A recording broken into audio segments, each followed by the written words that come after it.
That is the power of white balance. And once you stop using it as a technical setting and start using it as a creative choice, that's when things are going to get interesting.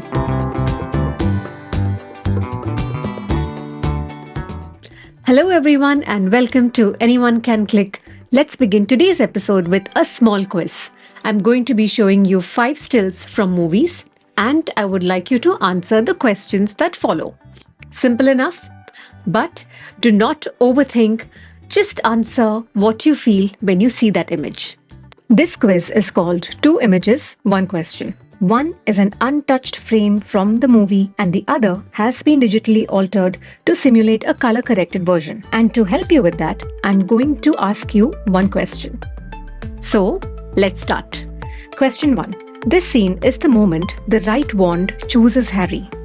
In the book, it is described he felt a sudden warmth in his fingers. Which frame communicates that warmth more convincingly? Question 2.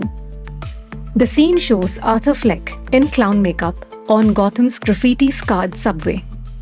Minutes later, the scene erupts into violence. Which frame best describes that feeling of foreboding? Question 3.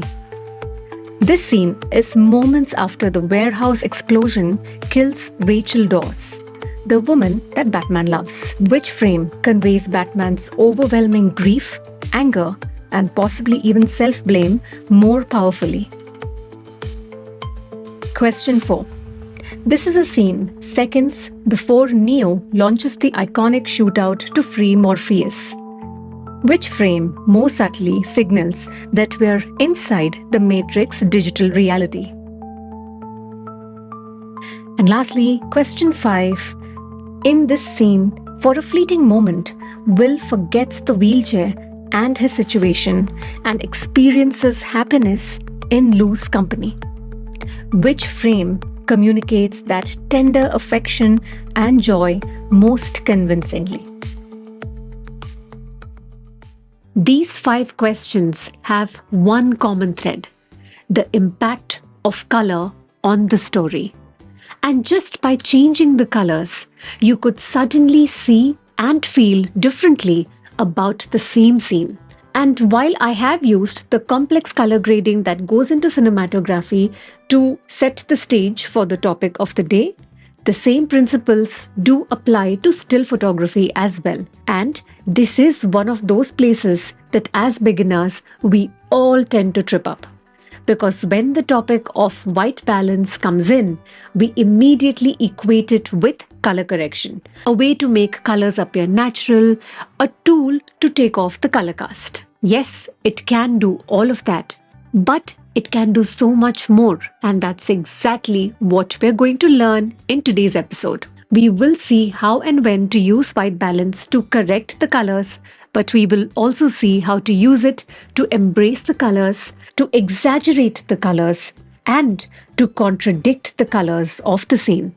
We will be learning techniques and everything that goes into the process, and let me tell you, some of these techniques will come as a tiny surprise. And finally, stick on till the end where I will show you a simple 30-second hack that can turn photos like this one into photos like these without any additional editing or softwares involved. Now, if you shoot JPEG, these are the choices that you have to make before you click the shutter button. So this video is extremely essential.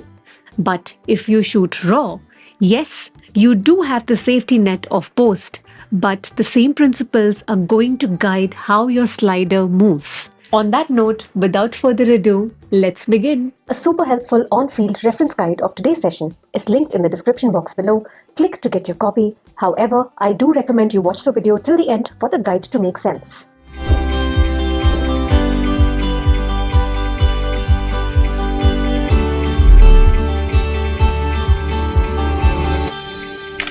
So let's begin with case 1 of when we want to correct the colors. Now, when do we use this? Color correction becomes very important when color accuracy of the scene is what is the most important part of that photograph.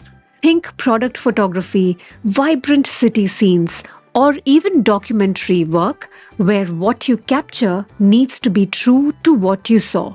In those cases, the camera's white balance plays a very important role. Another way to look at it is this is the approach to take when that color cast is not serving any purpose. So, what are your white balance settings when this is the objective? It's very straightforward.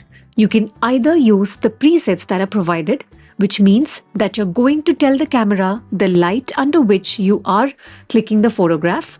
It could be cloudy, it could be daylight, or you could simply put your camera on auto white balance, and 90% of the time, it's going to do a very decent job. Now coming to case number 2, which is embracing the light and embracing the color cast of your scene. And this is one of my most favorite techniques. Now there are moments when you don't want to correct the color cast because that color cast is actually serving a very valuable purpose. Picture the soft warmth of a candlelight at dinner or the cool grey cast on a rainy day. In such scenes, the tint, the color cast is the mood. It is the essence of the photograph, so you don't want to neutralize it.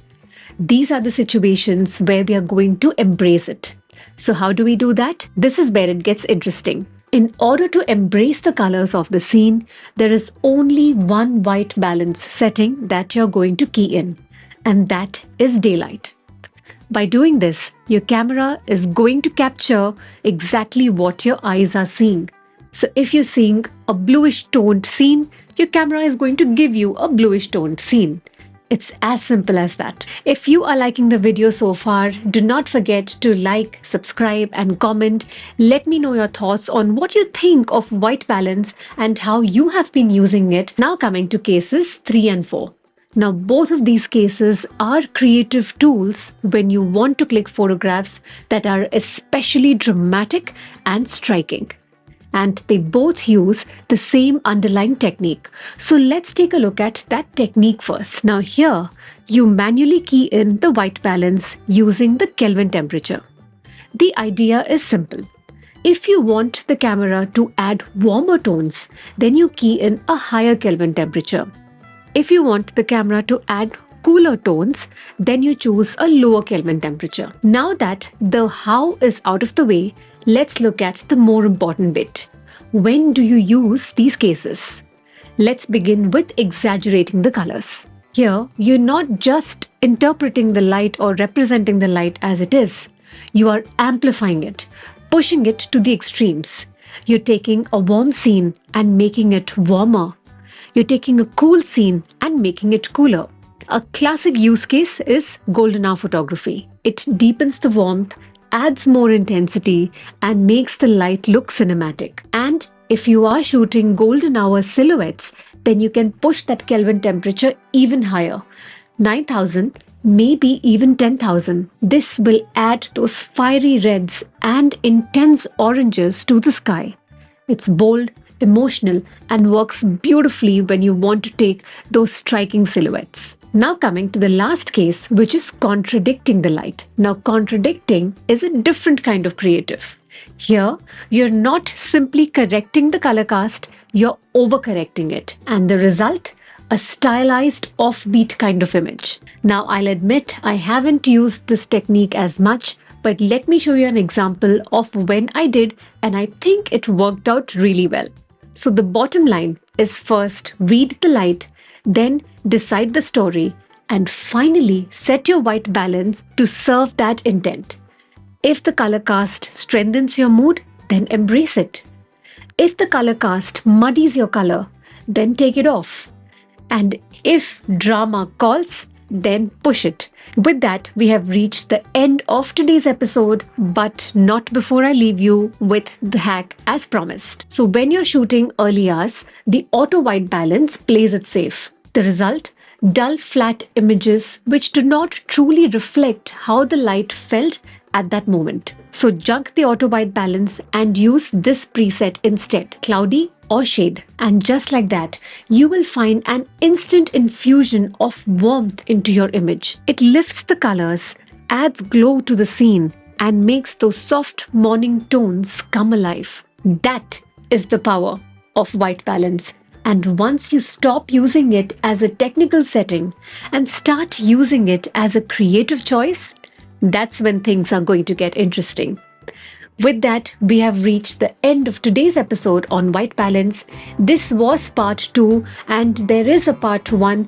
Do check it out if you haven't already to get a clear understanding of how white balance actually works and why it is so much like a commonly used laundry product. If you have enjoyed this video, do like, subscribe, comment, definitely let me know your thoughts.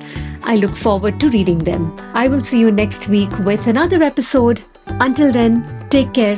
Bye.